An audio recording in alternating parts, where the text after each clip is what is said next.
Mic की जरूरत, थोड़े से पीछे हो जाओ, मैं पीछे हो जाओ। जय चौधरी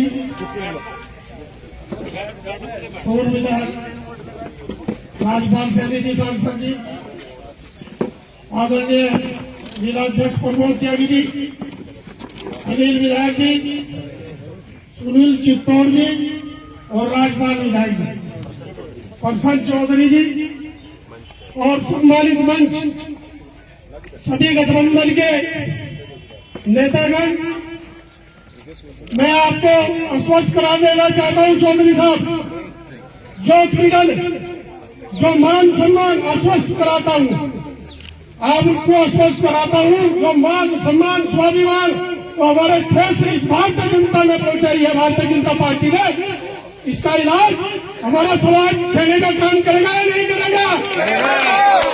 आप निश्चित होकर रहो, पूरा समाज यही नहीं, हम इतनी ताकत अब हमारे समाज की है कि हम हर एक के पीछे पूर्ण लगवाने की स्थिति में है या नहीं है? तो मैं आप लोगों से, सभी से, अब चौधरी साहब आए हैं, आप इनकी बात को सुने और उसका अमल करें और अपने 3 गांव या 5 गांव है, वैसे ये मिले 3 गांव है, 3 गांवों में भारतीय जनता पार्टी का जनाजा निकल सकते हैं। मैं आपको आश्वस्त कराता हूँ चौधरी साहब, धन्यवाद। जय गठबंधन। भाई क्या नाम है यहाँ बैठे अंबरपुर निवासी, यहाँ स्वागत करें चौधरी जैन जी का, राजपाल बालियान जी का, प्रमोद त्यागी जी का, राजपाल सैनी जी का। राम राम जी, अभी मुझसे पहले जो बात की सारी बात आप अच्छी तरह समझ रहे थे। प्रमोद जी ने बात की, बॉबी ने बात की, बॉबी ने भावनात्मक बात कही जो शायद अभी चर्चा गांव में चल रही है।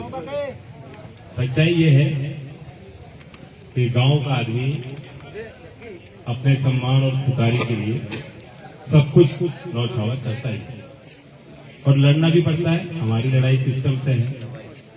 गांव का आदमी भले मुंबई चले जाए, दिल्ली चले जाए, नोएडा रहना शुरू करते, उसे उसके सामने, उसके आड़े कोई सिस्टम आता है, क्योंकि हमारी भाषा, बोलचाल, रहने के तरीके, तो दूर से कोई बता देगा अरे तू गांव का है, ये तो गवार है या पिछड़ा है या कोई भी टैग लगाना चाहो लोगों, इसके खिलाफ तो हमें वैसे ही संगठित रहना होता है। अपने लोगों की ताकत को बढ़ाने का काम है, वह आपका है, वह समाज का है। अकेला कोई नहीं, हम सब समाज में रहते हैं, समाज पे निर्भर हैं और आज चुनाव के वक्त में समाज को, सर समाज को ही फैसला है। इसमें कोई अकेली जातीय बिरादरी सोचे कि मेरा वर्चस्व कायम रहेगा, हमारी जाति अकेली ही जीत जाएगी, संभव। भारत भी एक गुलदस्ता है, उस गुलदस्ते को संभालने की जिम्मेदारी हम सबकी है और हमारा मुकाबला ऐसे लोगों से जो सोचते हैं कि एक ही तरह के लोग इस देश में आ गए। क्या आप बोलोगे, क्या पहनावा आप करोगे, क्या आपका चलन होगा, सारी चीजों में इनकी दखल है। एक ही ढंग के, एक ही रंग के लोग रहेंगे देश में। हमारे यहाँ तो वाणी भी बदलती है, सारी जीवन की व्यवस्था बदल जाती है। आप हर 2-3 जिलों में जाके देखोगे, पूरे देश में भ्रमण कर जाके देखो, हर 2-3 जिलों में सारी चीज बदल जाती है और वो देश की विविधता हमारी ताकत है, हमारी कमजोरी। जो लोग सोचते हैं कि हमारी कमजोरी, वो कहते हैं न्यू इंडिया। हमें न्यू इंडिया की जरूरत नहीं, हम चाहते हैं कि हमारा भारत महान, हमारा जो भारत है वह शक्तिशाली होना चाहिए। जो असली भारत है, जो गांव में बसता है, जिन खेत और खलिहानों के लिए चौधरी साहब लड़ते थे और आप उनका साथ देते थे, मुख्यतः घुमाकर सारी लड़ाई आज भी वही है। इस चुनाव में भी हम बात करेंगे गन्ने की कि भाव घोषित नहीं हुआ। हम ये कह सकते हैं कि बिजली महंगी है, छूट किसानों को मिलनी चाहिए। जो आज सत्ता में बैठे हैं, इन्होंने वादा भी किया था। हम तो सिर्फ विपक्ष में हैं, हमारी बात मानो ना मानो, लेकिन आप सरकार में आए इसी बात को कह के आए। आपने वादा किया, गृह मंत्री अमित शाह जी ने वादा किया कि हमारी सरकार बना दोगे, 5 साल किसान को बिजली के बिल नहीं मिलेंगे। आज गांव-गांव में विरोध हो रहा है, जो कि मीटर लगे। और बिल भी इतने ज्यादा हैं जो परिवार मजदूरी कर रहा है वो नहीं कर सकता। इतने खर्चे बढ़ गए सब लोगों, कमाई रह नहीं रही, जमीनें उतनी रहेंगी, बढ़ नहीं सकती बल्कि घट ही रही हैं बंटवारे के साथ परिवार में। तो क्या करें? एक दूसरे की ताकत हम बने। लोकदल आपकी पार्टी है, पुरानी पार्टी है, इसका परिचय देने की मुझे क्षेत्र में कोई जरूरत नहीं। आप जानते हैं हमारे सारे विधायक किन विषयों को लेकर तत्पर रहेंगे, आप जानते हैं।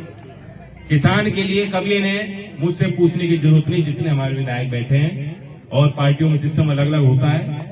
मैं जानता हूं कि बीजेपी में कोई भी विधायक किसी विषय को बिना हाई कमांड से पूछे उठा नहीं सकता, लेकिन हमारे यहाँ अगर किसान की कोई बात आ जाएगी तो कोई विधायक को मुझे फोन लगाने की जरूरत नहीं, वो बिल्कुल ये समझ के पूरा अधिकार मान के वो आपके साथ खड़ा है। ये अंतर है। तो लोकदल को ताकत दीजिए। 5 तारीख का चुनाव है, कोशिश कीजिए कि भारी मतदान हो। इस गांव के बहुत लोग बाहर भी रहते हैं, उन्हें भी बुला लें ताकि कोई वोटर ये कहे उपचुनाव उपचुनाव है, क्या फर्क पड़ रहा है? फर्क पड़ेगा, हमें फर्क पड़ रहा है, सामने वाले को कोई फर्क नहीं पड़ेगा। अगर हम जीतेंगे तो जब फाइल जाएगी योगी जी के पास, जो आप कह रहे थे मुख्यमंत्री तो रहेंगे लेकिन धड़कन तो तेज होगी उनकी, और जब फाइल जाएगी उनके पास के गन्ने का भाव क्या हो, तो फर्क हमें और आपको पड़ेगा कि नहीं पड़ेगा? तो इसलिए हमें जिताओ, इनको बताओ, इनको नुकसान पहुंचाओ, उनको चोट दोगे तब इनकी आंख खुलेगी। 5 तारीख है, चुनाव चिन्ह आपका हैंडपंप है, मदन भैया आपके धन्यवाद। पहला ही खाना उनका है।